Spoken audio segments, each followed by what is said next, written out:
Dia a todos e a todas. Hoje, 21 de junho de 2020.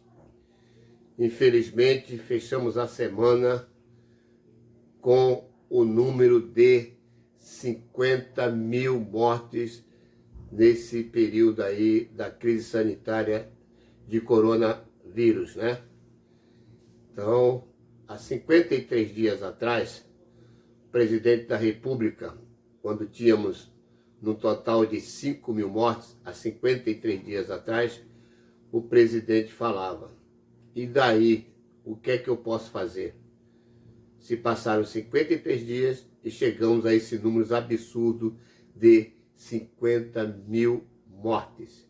E temos hoje, atualmente, mais de 1 milhão de infectados.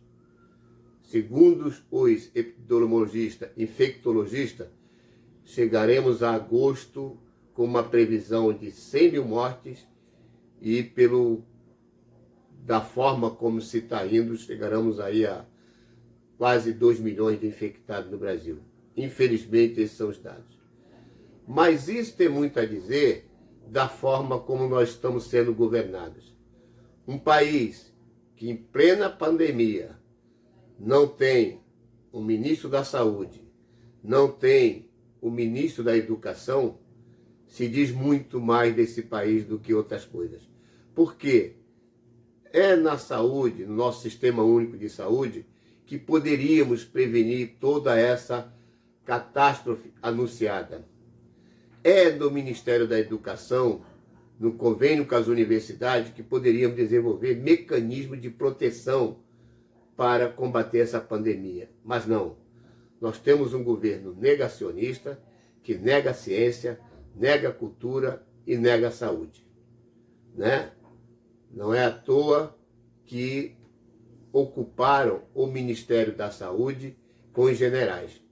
Como disse essa semana o ex-ministro Mandetta, médico não entende de guerra e general não entende de saúde. Poderíamos ter procurado outros caminhos para combater essa pandemia.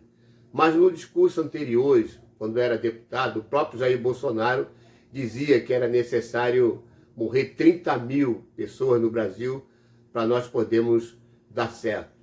Presidente, já chegamos a 50 mil. Sua promessa já está praticamente duplicando essa mortandade de 30 mil brasileiros. Não são 30 mil o número, não são 50 mil o número. São pessoas, são famílias, são sofrimentos, são realidades de um país que não merecia passar pelo que está passando. Mas, infelizmente, chegamos a esse ponto. Em plena pandemia, em vez de cuidarmos das nossas ações, dos nossos projetos, das nossas ações do governo perante a pandemia, estamos cuidando de escândalo. Cada dia nesse governo que se propôs a não ter corrupção, a não ter escândalo, é um escândalo na nação. Agora tem essa questão do Queiroz aí, que foi achado no seu esconderijo, na casa do advogado do presidente da República, Frederico Assef. E ele vem dizer, o Cef, e ele vem dizer que não sabia. Como é que você tem alguém na sua casa há quase um ano e não sabe que alguém está lá? Né? Quer fazer a nação mais uma vez de bobo? A nação não é bobo. Todos sabem que o Jair Bolsonaro sabia que o Queiroz estava lá, porque o advogado da família frequenta todo final de semana o Palácio do Planalto, e foi justamente na casa desse advogado, Frederico Assef, que foi encontrado o Queiroz, o grande procurado. Cadê o Queiroz? Cadê o Queiroz? Acabou, né? Agora acharam o Queiroz. Agora vamos ver o desenvolvimento desse inquérito, o que é que vai nos dar, o que é que vai nos acontecer. E, infelizmente, né, os governantes e essa elite, né, nessa sua insensatez do lucro, não tem uma proposta para esse governo, né? A pandemia nos dá oportunidades, nos dá condições da gente criar novas saídas, novas oportunidades. Mas isso quando você tem um governo que se preocupa com a sua nação, né? Temos exemplos aqui do lado da Argentina, temos o exemplo de Nova Zelândia, temos exemplos de outros países que não são tão ricos, mas que tem um governante preocupado com a sua nação, preocupado com o seu povo e conseguiram sair dessa crise. mas infelizmente nós estamos caminhando. Eu sempre digo, foi aqui no Brasil que esse vírus, o Covid-19, encontrou as melhores condições para se alastrar.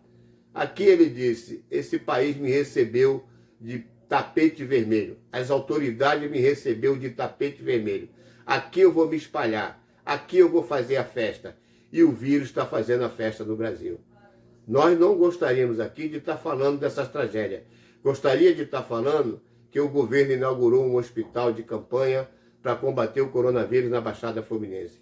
Gostaríamos de dizer que o governo inaugurou uma universidade no Nordeste para estudar ciência para combater as pandemias. Gostaríamos de dizer que o governo tem um projeto de saneamento. Gostaríamos de dizer que o governo tem um projeto na área da educação para atender a juventude do Brasil. Mas não podemos falar nada disso porque esse governo não tem projeto, não tem condições hoje de governar o país. E nós, infelizmente, a cada dia, a cada momento, estamos cada vez mais conscientes de que se o senhor Jair Messias Bolsonaro continuar no leme dessa nação, esse barco vai afundar, né? Então esperamos que tenhamos mais consciência. Hoje vai ter mais movimento na rua, cada vez mais cresce a consciência do povo brasileiro de que o que está acontecendo não dá mais para a gente absorver de forma tranquila. Então por isso que a população de periferia, os jovens estão indo para a rua. E vamos dar continuidade a esse movimento até que a cada final de semana crescente, até que este governo caia de podre, porque a podridão é muito grande nesse governo.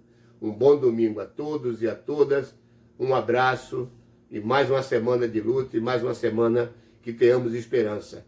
Cada um de vocês se cuide, fique em casa, preserve sua família, preserve seus entes queridos, seu pai, sua mãe, seu avô, porque nós não temos governo para nos proteger. Nos proteja a nós mesmos. Um abraço a todos e a todas. Um belo domingo.